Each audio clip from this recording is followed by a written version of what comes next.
Last video में हमने start किया था ई कॉमर्स बनाना यूजिंग बूटस्ट्रैप। उसमें हमने होम पेज बना लिया था।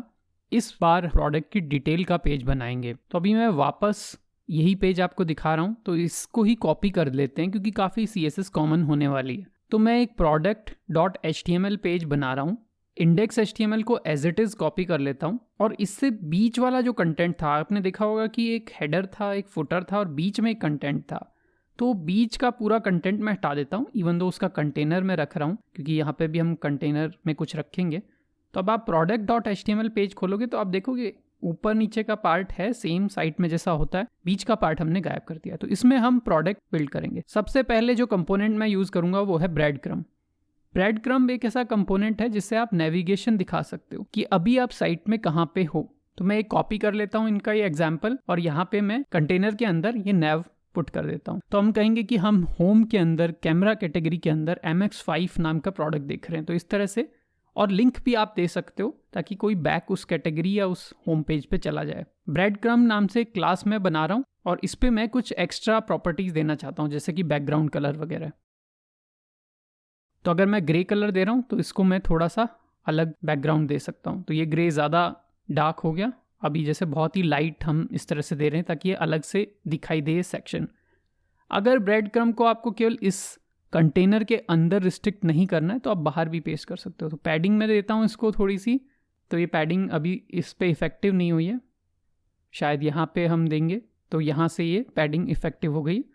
अगर इसको आप बाहर रखना चाहते हैं क्योंकि ये अभी फुल विड्थ नहीं दिख रहा है, कई बार आप नेविगेशन चाहोगे कि फुल विड्थ दिखे क्योंकि वो एक तरह से टॉप मेन्यू है, तो यहाँ पे आप ये फुल विड्थ इसको बाहर कट करके पेस्ट कर सकते हो। अब मैं बाकी चीज़ें यहाँ पे बनाना चालू करता हूँ। तो अभी मैं कुछ ऐसा लेआउट सोच रहा हूँ जिसमें मैं 3 सेक्शंस बनाऊंगा, तो इसलिए मैं 3 डिविजन्स ले लेता हूँ। तो हम सेम स्कीम यूज़ करेंगे, डिवीजन विद क्लास कॉलम, 3 हमने इक्वल डिवीजन ले लिए हैं। इसके बाद हम पहले डिवीजन में मैं बनाना चाहता हूँ कुछ इमेजेस जो थंबनेल जैसी होंगी। जैसे आप साइड में देखते हो ई कॉमर्स में छोटे छोटे सैम्पल्स कि प्रोडक्ट कैसा है, हर एंगल से वो दिखाते हैं, तो वैसा कुछ बनाना चाहता हूँ। तो मैं 3 सैम्पल्स दिखाऊंगा, प्रोडक्ट की 3 इमेजेस साइड में। तो उनको मैंने कुछ product1 square JPG नाम से पहले ही बना रखा है और इमेज स्मॉल नाम से मैं, या प्रोडक्ट स्मॉल नाम से मैं एक क्लास बना लेता हूँ। ये सब क्लासेस हम बाद में डिक्लेयर करेंगे कि क्या इनसे यूज़ है, बट अभी के लिए मैं लिखता जा रहा हूँ। ऐसे ही एक और इमेज मैंने पेस्ट कर दिया, यहाँ हम मेन प्रोडक्ट इमेज दिखाएंगे, तो इसमें मैं प्रोडक्ट इमेज नाम से एक क्लास बना लेता हूँ। और जो लास्ट सेक्शन है इसमें मैं कुछ इन्फॉर्मेशन पुट करना चाहता हूँ कि प्रोडक्ट का नाम क्या है, ब्रांड क्या है, वो सब चीज़ें। तो जैसे मैं यहाँ पे अलग अलग हेडिंग साइज़ ले सकता हूँ क्योंकि ब्रांड, प्रोडक्ट का नेम सब कुछ सेम साइज़ का नहीं लगना चाहिए वरना काफ़ी अजीब हो जाएगा। प्रोडक्ट का नेम जनरली सबसे बड़ा दिखना चाहिए, आप क्लियरली देख सको आप क्या खरीद रहे हो। इसी तरह से प्राइस, साइज़, कलर, ये सारी चीज़ें आप पुट कर सकते हो। इसके अलावा एक add to cart button generally होता है वहाँ पे ताकि आप सीधे कार्ट में ऐड कर सको उस चीज़ को। और फिर डिटेल्स, तो डिटेल्स में कुछ भी हो सकता है, हम बाद में इसको थोड़ा और एलेबोरेटिव बनाएंगे। अभी अगर आप देखोगे तो इमेजेस काफ़ी बड़ी आ रही हैं, उसका रीज़न है कि हमने कोई रिस्ट्रिक्शन नहीं लिया। तो मैं क्लास इमेज फ्लूइड लगा देता हूँ। तो ये आपने पहले क्लास देखी होगी, ये इसको काफ़ी रिस्पॉन्सिव बना देगा। तो जितना एरिया इसके पास है पेज में उतना ही बड़ा दिखाई देगा, पर अभी भी इमेजेस बहुत बड़ी हैं, पूरे फुल पेज जितनी दिख रही हैं। उसका रीज़न है कि हमने जो एक कॉल लिया है उसको हमने रिस्ट्रिक्ट नहीं किया, शायद मे बी वो रीज़न हो सकता है। तो मैं कॉलम्स को रिस्ट्रिक्ट कर देता हूँ। जो मेरा आइडिया है उस हिसाब से मैं सबसे जो छोटी इमेजेस हैं उनको 2 ही विड्थ देना चाहता हूँ। उसके बाद इसको 5 यानी, और बाकी बचता है 5। तो 12 ग्रिड सिस्टम के हिसाब से इक्वल डिवीजन। अभी भी कुछ गड़बड़ है क्योंकि ये एक के बाद एक दिख रहे हैं, रो में नहीं दिखाई दे रहे हैं। तो कुछ हमने इसमें गलत किया है कोड में, वरना ये प्रॉपर दिखना चाहिए था। मैं डिविजन्स हटा देता हूँ इमेज में। आई थिंक डिविजन्स की ज़रूरत नहीं है इमेज में, तो थोड़ा सिंप्लीफाई हो जाएगा। और कोड फॉर्मेट अभी भी इससे कोई खास फर्क नहीं पड़ रहा है। इंस्पेक्ट करके देखते हैं कि क्या गड़बड़ है। तो यहाँ आप देख रहे हो ये इतना ही एरिया ले रहा है। तो एक बहुत बड़ी गड़बड़ मैंने की है, वो है कि रो के अंदर ही हमेशा कॉलम होते हैं। हम रो पुट करना भूल गए। ग्रिड सिस्टम में आपने देखा होगा रो और कॉलम होते हैं, तो रो के अंदर कॉलम पुट करेंगे तो अब ये सब सही होना चाहिए। तो अब आप देख रहे हो किस तरह से मैं डिज़ाइन करना चाह रहा हूँ। 3 छोटी इमेजेस, अभी सारी इमेजेस सेम है बट जनरली ऐसा होता नहीं है, केवल सैम्पल के लिए है। छोटी इमेजेस हैं, फिर बेसिक प्रोडक्ट है, फिर डिटेल्स हैं। डिटेल्स को और पॉपुलेट करते हैं, यहाँ पे एक किसी तरह की लिस्ट बना लेते हैं। तो लिस्ट में मैंने कुछ चीज़ें पुट की हैं जैसे कि कलर इसका क्या है, इसकी कोई कवरिंग है, कहाँ पे बना हुआ है, ऐसे ही कुछ भी random details I am putting just to make it look good. अब आप देख रहे हो रिस्पॉन्सिव इसको है, लेकिन काफ़ी छोटा हो जाता है इनका साइज़ इमेजेस का, जो कि शायद अच्छा नहीं लगे मोबाइल लेआउट पे। हमको थोड़ा सा अलग तरह का लेआउट चाहिएगा। तो ये काफ़ी छोटी दिखाई दे रही हैं यहाँ पे, और ऐसी छोटी इमेजेस का कोई पर्पस नहीं रहेगा। तो हम चाहेंगे कि एक के बाद एक चीज़ें आएँ, बट किस तरह से हम इनको अरेंज करें कि मोबाइल के हिसाब से भी ये सही लगे। तो थोड़ा सा प्लान करते हैं। हम चाहेंगे कि ये जो स्मॉल इमेजेस हैं वो कहीं फ़ोटो के जो मेन फ़ोटो है उसके नीचे या ऊपर आएँ और साइड बाय साइड आएँ, ताकि मोबाइल में ऐसा वर्टिकल लेआउट हमको नहीं बनाना पड़े। तो फ्लैक्स से हम ये सब कर चुके हैं पहले भी, बट वापस से हम कुछ फ्लैक्स के कॉन्सेप्ट लगाने का ट्राई करते हैं। तो फ्लैक्स की कुछ क्लासेस हम चेकआउट कर लेते हैं बूटस्ट्रैप पे, क्या क्लासेस हैं फ्लैक्स की लेटेस्ट में। तो आप देखोगे जैसे डी फ्लैक्स है, फ्लैक्स रो है, फ्लैक्स रो रिवर्स है, इस तरह की क्लासेस हमारे काम आएंगी। तो डी फ्लैक्स हम पुट कर देंगे, डिस्प्ले फ्लैक्स उससे आ जाएगा, और बाय डिफ़ॉल्ट फ्लैक्स रो होता है, वही हम ट्राई करके देखते हैं। तो ये फ्लैक्स प्रॉपरली काम कर रहा है, तो बाय डिफ़ॉल्ट भी वो काम करता है। बट अभी हमको कुछ चेंज करना होगा। जैसे रो रिवर्स करके देखते हैं, तो इससे क्या होता है, उधर से चीज़ें आने लग जाती हैं, उल्टा ऑर्डर हो जाता है। जो आपने पहले लिखा था वो बाद में आएगा। अब देख रहे हो किस तरह से ये चीज़, तो ये चीज़ काफ़ी हमारे काम आ सकती है, क्योंकि मोबाइल लेआउट में हमको थोड़ा सा रिवर्सल करना पड़ेगा। तो वापस से मैं रो कर देता हूँ। अब नेक्स्ट क्या करता हूँ कि MD कंडीशनल लगा देता हूँ कि मीडियम साइज स्क्रीन पे ही ये साइज़ आए।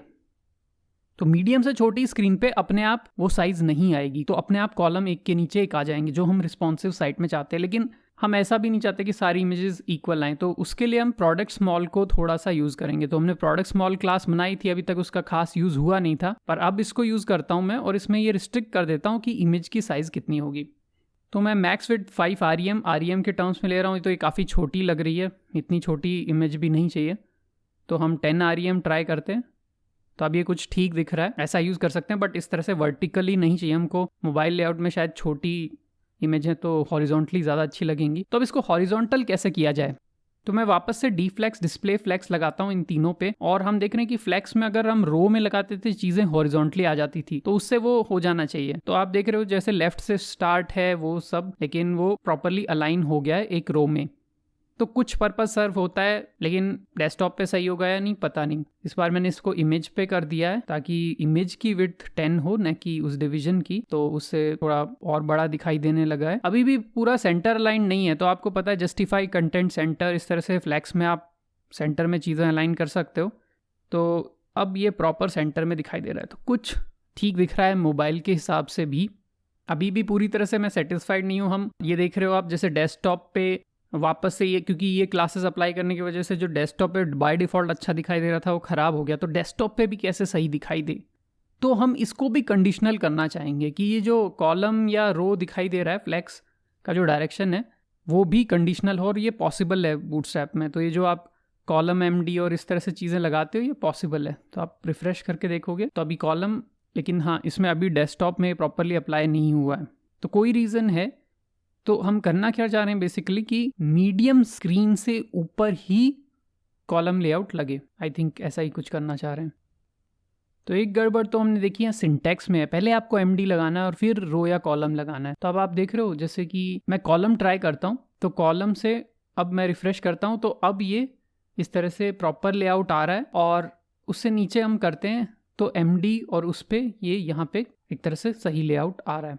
तो बेसिकली ये फ्लेक्स MD कॉलम जो हमने लगाया है, ये आप उन 3 इमेजेस का फ्लेक्स लेआउट डिसाइड कर रहे हो, पूरे लेआउट का नहीं, केवल 3 इमेजेस का। तो उन 3 इमेजेस को आप हॉरिजॉन्टल कब करना चाहते हो, जब वो मोबाइल लेआउट में हो, और वर्टिकल कब करना चाहते हो, जब वो MD यानी मीडियम साइज स्क्रीन से बड़े हों। इसलिए हम MD में कॉलम लगा रहे हैं कि जैसे ही उसको MD स्क्रीन साइज मिले उसके बाद वो कॉलम में आ जाए। तो इससे कंफ्यूज मत होना कि ये पूरा कंटेंट कॉलम में करने वाला है, केवल उन 3 इमेजेस को हम रो और कॉलम में कर रहे हैं। तो यहाँ पे 2 तरह के फ्लैक्स लगे हुए हैं। आउटर लेआउट में एक बड़ा फ्लैक्स है, लेकिन इनर 2 इमेज थंबनेल इमेजेस में एक अलग फ्लैक्स लगा हुआ है, हम उसको यहाँ मॉडिफाई करना चाह रहे हैं।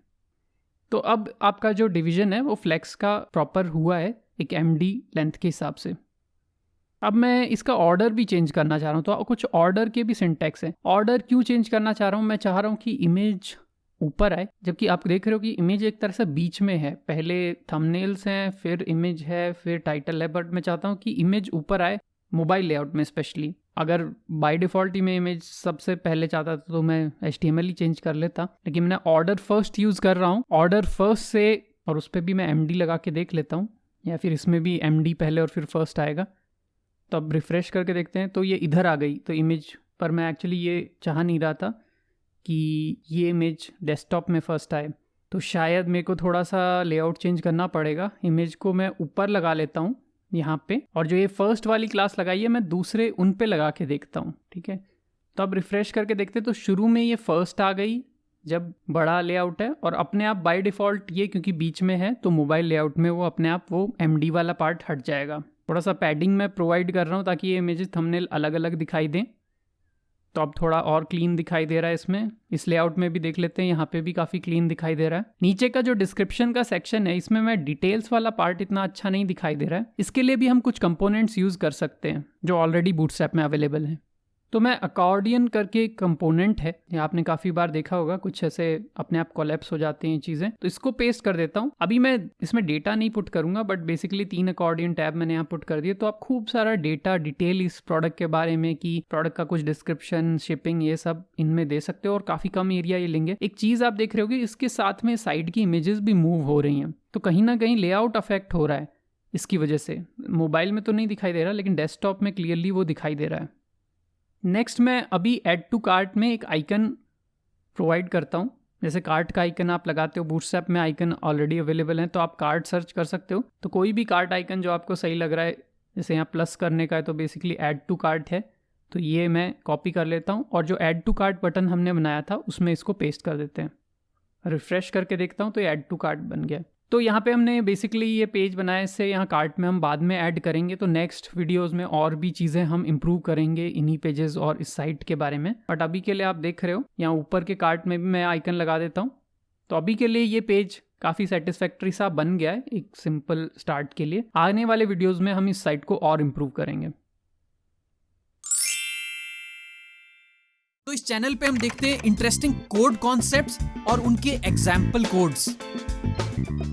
अगर आप और ऐसे वीडियो देखना चाहते हैं तो सब्सक्राइब कीजिए